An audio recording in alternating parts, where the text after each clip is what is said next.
morning guys, it's me, Ana Rose again. Lami atong pagbangon no, kay bugnaw ang panahon guys, ulan-ulan. Uha dito sa atong towel og arinola no, niligo na dito ani guys, kay murag duha ka adlaw na jud ko way ligo guys, kay gikan ko nagpahilot.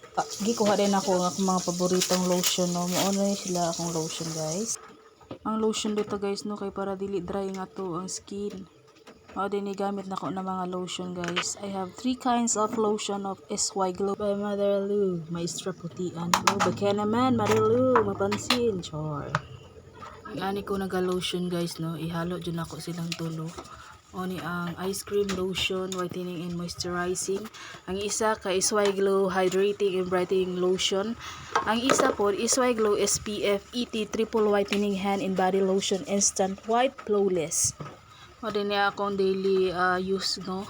O dyan niya akong paborito na lotion guys. Dugay na ako nagamit ani guys. Ambot o nihayag ba ko sa inyong pananaw. So nakakita sa ko nihayag ba ko. Ambot lang. Mao na yun niya akong panit. Hahaha. Ako malana no kay nang medyas dayon ta guys. Kay dili pwede. Dili ta medyas.